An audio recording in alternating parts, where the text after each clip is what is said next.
He's as precious as apple pie, my mother-in-law Nancy exclaimed the first time she laid eyes on my newborn son.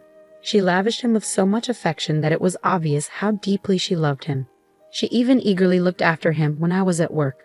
At the time, I hadn't fully grasped the extent of her adoration. My name is Emily, and I'm 28 years old, working full-time. I married my husband Liam a year ago, and shortly after, we moved in with his parents. Before moving in, I had some reservations, but my relationship with my mother-in-law seemed generally positive. She even helped us with household chores, which was appreciated since my husband and I were both juggling busy work schedules. However, there was one aspect that troubled me: her constant inquiries about our plans to have children. It's been a year since you got married. Aren't you planning on starting a family soon? You're not getting any younger, you know. These daily remarks were beginning to weigh heavily on me. Though I wanted children eventually, we had financial considerations to address first. From my perspective, a year of marriage was still just the beginning, and I wanted to ensure we were financially stable before starting a family. It was clear my mother-in-law was eager for grandchildren, but her persistence was adding unnecessary pressure. One evening, after Nancy had gone to bed, I decided to broach the topic with Liam. She keeps bringing up the topic of kids. How do you feel about it? Her daily remarks are putting a lot of stress on me, I confided.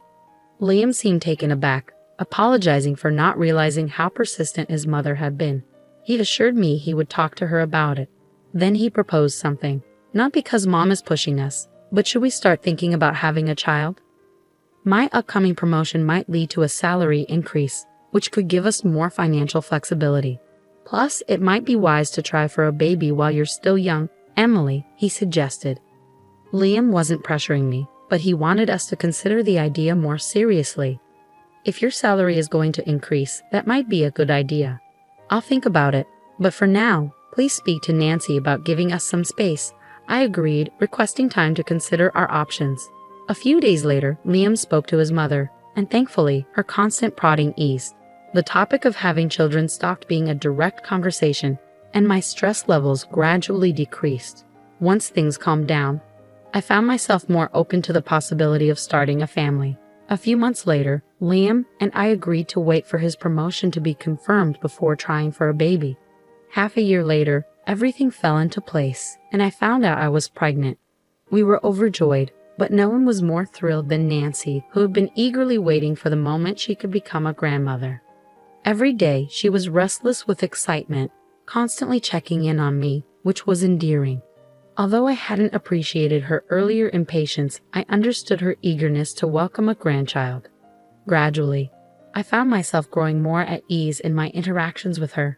A few months later, the day of my delivery arrived. With the support of my husband and Nancy, I gave birth to a healthy baby boy, despite my initial fears and worries. We named him Jackson. Holding our little son brought me an indescribable sense of joy. After the delivery, I took parental leave to focus on caring for our newborn. As a first-time mother, I was learning the ropes of child rearing, which proved more challenging than I had anticipated. Nonetheless, the joy of having Jackson far outweighed the difficulties, and I treasured every moment with him. Time seemed to fly by, and before I knew it, Jackson was nearly a year old, and my parental leave was coming to an end. I planned to return to work, but we encountered an unexpected hurdle. We couldn't find a child care center. We knew there was a shortage, but the difficulty of securing a spot caught us off guard. Liam and I were left unsure of what to do next. I ultimately chose to extend my parental leave. During that time, Jackson continued to grow, and by the time he was nearly 2, I was ready to return to work. We still hadn't found a child care center, but Nancy offered to take care of Jackson. Emily, you don't want to quit your job, do you? I'm always home, so please don't hesitate to leave him with me, she said. I'd be lonely without him. Her offer was a blessing. With our son nearing 2, Liam and I planned to enroll him in preschool when he turned 3. There appeared to be enough availability at nearby kindergartens, and we thought we could manage for another year. For the past 2 years, we'd shared childcare responsibilities with my mother-in-law, whom we trusted completely with our son's care. Thanks to her, I successfully returned to work, and everything was going smoothly. Our life was harmonious and free of complaints. A year after adopting this routine, as our son was nearing his 3rd birthday, I noticed something unusual about him. He used to greet me excitedly when I returned home, but now he seemed distant. He was constantly by my mother-in-law's side, hesitant to engage with me. I thought perhaps he had grown too attached to Nancy since she was his primary caretaker. Still, I made every effort to connect with him and wondered what might be causing the shift. Then, a more troubling issue arose. Jackson had suddenly stopped speaking almost entirely. As he had grown older, he had become a chatty child, sometimes even to the point of excess. Now, it was as if he were a completely different person, silent and withdrawn. I wondered whether my absence was causing him to feel lonely or if there was something else going on. My husband also noticed something was amiss, so we decided to take him to the hospital for an evaluation. However, my mother-in-law strongly opposed the idea. A hospital? Jackson's fine. He's a good boy, she insisted. I'm the one taking care of him, so trust me. Don't label him as sick. My mother-in-law protested frantically. Her strong resistance raised my suspicions. Normally, a protective mother would want to rush to the hospital if she thought something was wrong. Yet she was actively opposing us taking him. My previous trust in her caring for our son now began to waver. My husband also sensed something off about my mother-in-law and brought it up one night after she went to bed. Do you really think nothing's wrong with Jackson? Mom's so adamant that he's fine, but I think we should get him checked out, he said. I agreed with my husband. Our once lively, talkative son had become completely subdued. No matter how much my mother-in-law insisted he was fine, we couldn't just ignore the changes in him. We decided on the spot to take him to the hospital right away. A few days later, my husband adjusted his work schedule to match mine, and we took our son to the hospital. My mother-in-law remained unhappy about our decision. I told you he's fine. This is a wild goose chase, she grumbled as we left the house. She initially wanted to accompany us, but my husband suggested it would be best if just the two of us went. Ignoring her irritation, we set out for the hospital with our son. Our focus was entirely on our child, not on my mother-in-law's reactions. Throughout the drive, our son remained silent. My husband and I tried to lift his spirits, but our efforts were in vain. We exchanged worried glances, wondering if something could be wrong with him. Once we arrived at the hospital, our son underwent a series of tests while my husband and I anxiously awaited the doctor's diagnosis. We were prepared to accept any result calmly, but the doctor's findings were unexpected. Despite the numerous tests, the doctor found no physical abnormalities in our son. A sense of relief washed over us, but it left us puzzled. What had caused our son to change so dramatically? To our questions, the doctor suggested it could be something psychological. My husband and I discussed various possibilities on our way home from the hospital, but couldn't come to any definitive conclusions. As soon as we arrived home, my mother-in-law, as if lying in wait, immediately asked about the test results. When we told her there were no physical issues, she responded with a triumphant, "See, I told you so." We deliberately refrained from mentioning the possibility of a psychological aspect, knowing she would likely cause a fuss over it. From then on, my husband and I paid even closer attention to our son, keeping a watchful eye on his behavior and well-being. I made an effort to return home from work earlier than usual to spend more time with our son. My husband did the same, making an effort to converse with him more often and share activities like bath time, hoping to establish a strong bond and better communication. As we adjusted our schedules and devoted more time to our son, gradual changes began to appear. He still didn't speak much, but he started approaching me with a smile, much like he did before. My husband and I reflected on our actions, realizing we may have inadvertently made him feel lonely. I even considered the possibility of quitting my job. Then, one day after work, I arrived home to find our son eagerly waiting to greet me. Such a sight had become rare, and it filled me with joy. As I patted his head and told him to wait in the living room while I changed, my mother-in-law emerged from the living room. Just as I was about to head to the bedroom, she stopped me, saying she needed to discuss something about our son. Lately, Jackson has been showing a defiant attitude towards me. Did you say anything to him? She asked calmly, but her smile seemed strained, sending a shiver down my spine. Defiant? I haven't seen that, and I haven't said anything to him, I replied. Upon hearing my response, my mother-in-law's expression hardened, and she began to raise her voice slightly. He's been ignoring my instructions. It's absurd for him to rebel against me when I've been caring for him, she exclaimed. Her reaction left me taken aback. My mother-in-law, who had previously insisted that nothing was wrong with our son when we took him to the hospital, was now labeling him as abnormal. Her words only heightened my growing mistrust. Until now, I had entrusted my son's care to her, reassured by her apparent affection for him. But now, I questioned whether that had been a mistake. While I hadn't observed any strange behavior from her while we were home together, the uneasy feeling about my mother-in-law persisted and was hard to shake. I decided to uncover the truth on my own. After a conversation with my mother-in-law, I pulled out an old voice recorder I had used for work and discreetly set it up in the living room the next morning. Spying on my family made me uneasy, and I feared my husband might disapprove, so I kept the plan to myself. Naturally, I didn't inform my mother-in-law either, as the goal was to monitor her interactions. The following day, after returning from work, I retrieved the recorder from the living room and played back the recording in the privacy of our bedroom. What I heard was shocking. The words my mother-in-law had spoken were unimaginable. My hand trembled from the impact and a surge of anger swept through me. I was furious with my mother-in-law and with myself for not noticing her behavior sooner. After composing myself, I contacted my husband and asked him to come home as soon as possible. I was considering leaving the house with our son. I apologized to him for recording without his consent and attached the audio file I had retrieved. After sending him the recording, I quickly returned to the living room, gathered my son, and took him to the bedroom. My mother-in-law seemed slightly irritated but didn't say anything as I settled our son down for sleep.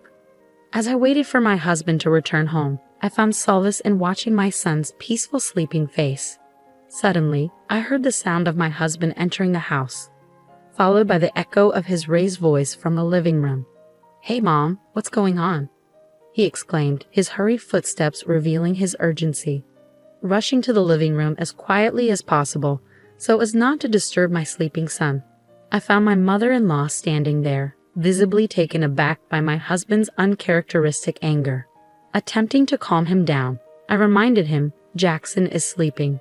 My words seemed to bring him back to his senses, and he took a deep breath before motioning for my mother-in-law to sit in front of us. Confused, she stammered, "Wait, what's happening?" Placing the recorder in front of her, I proceeded to explain why my husband and I were upset. "Sorry, but we recorded you while you were alone with Jackson. Can you explain this to us?" I asked before pressing play on the stored audio. The room was filled with the unsettling sound of my mother-in-law's voice, uttering numerous words directed at my son. Despite the discomfort, my husband and I silently endured, allowing her to listen. "When will you understand? I am your mom. You should call me Mom, okay? That woman is not your mom, so don't get along with her, even when she comes back. You've been clinging to that woman lately, and you even welcomed her home yesterday. But you don't have to do that." To my shock, my mother-in-law was demanding that our son call her Mama, even instructing him not to get close to me, his actual mother, upon my return home. Stunned into silence, I could hardly believe what I was hearing. When I first heard the recording, I realized it explained why our son had been acting strangely. My husband listened in disbelief as he heard his mother referring to me, Emily Wright, and teaching our son that I wasn't his real mother. He confronted his mother, calm yet clearly angry. Re-listening to the recording only deepened the disturbing reality of what had been happening. "You're mistaken. It's just a game. I was trying to make things fun for him." My mother-in-law feebly defended herself. But what kind of game involved denying our son his relationship with his mother? It was appalling to think she had acted normal around us while secretly filling our son's head with this harmful nonsense. "You called our son abnormal, but who's the abnormal one here?" My husband questioned. Our son simply wanted to be with his mother, and for that, she had labeled him as unusual. "Is this your idea of a game?" he pressed. "Do you really think such an excuse will work? Explain yourself." My usually gentle husband confronted his mother with a stern expression, demanding an explanation. Cornered, she remained silent, keeping her head down. Finally, my husband, losing patience, slammed the table. "We cannot allow someone who acts so irrationally to be near our son. We're leaving this house." Upon hearing this, my mother-in-law's demeanor changed. She quickly looked up in alarm. "Leave? What do you mean? You can't." She started apologizing profusely, realizing what our departure would mean for her life. Losing access to her grandson and our financial support would put her in a difficult position. I felt deep contempt when she only seemed concerned about her situation once her comfort was threatened. Do you think an apology can fix this? Do you understand how our 3-year-old son felt? I said, tears welling up at the thought of our son's emotional distress.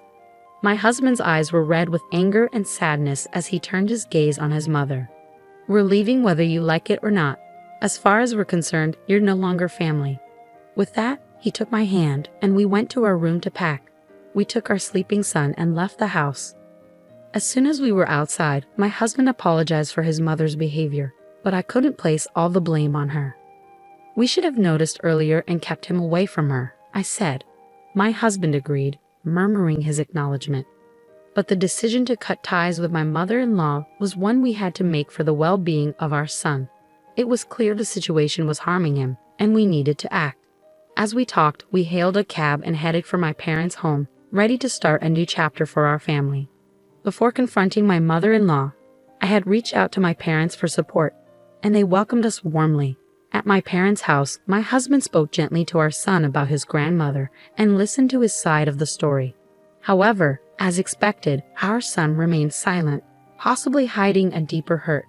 Let's give him time to talk when he's ready, we agreed, aiming to keep him calm while considering counseling for him. Jackson, I'm sorry. From now on, it will just be the 3 of us, Mom, Dad, and you. You don't have to worry anymore, my husband said, gently patting our son's head. Then, in a small voice, our son spoke, I don't like Grandma. Surprised, I reacted, Jackson, can you talk? Both my husband and I held back tears as we waited for our son to share more. With our reassurance that he wouldn't be living with his grandmother anymore, he slowly opened up about his fear of her anger and her attempts to convince him I was a wicked demon. He shared his confusion and his struggle to understand how to reconcile this love for both his parents with his grandmother's behavior. Listening to him speak, I deeply regretted trusting my mother-in-law and prioritizing work. My husband and I apologized to our son and reassured him that from now on, it would just be the 3 of us together, and we would protect him. We lived with my parents until we found a new home, and without my mother-in-law's interference, our son gradually regained his cheerful self and resumed speaking normally with me. Seeing his smile return filled me with relief and gratitude. My husband regularly received messages from his mother begging us to return, but he never responded. I used the blocking feature on my phone to avoid her messages. Recently, my husband went back to his parents' house alone to retrieve our belongings. He said he completely ignored his mother, who cried like a child. Even seeing her in such a state, I felt no sympathy. My husband declared that protecting our family was his priority, and he would not tolerate anyone, even family, causing us harm. I was deeply grateful for his quick actions to protect our son. Living with my precious family is my greatest happiness. Eventually, my husband severed all contact with his mother, and we moved to a new home. We arranged with a relative to notify us if anything happens to her, and according to them, she's become increasingly depressed, spending her days alone in her large house. Meanwhile, we moved to a secure condominium and began our new life. I left my job to spend more time with our son, and together, my husband and I focused on supporting our son's mental health. As a result, our son seems back to his energetic self. Sometimes he can be a handful, but I find it endearing. I want to continue watching over my husband and son to ensure that our son never has to endure such difficulties again, as that is our greatest happiness.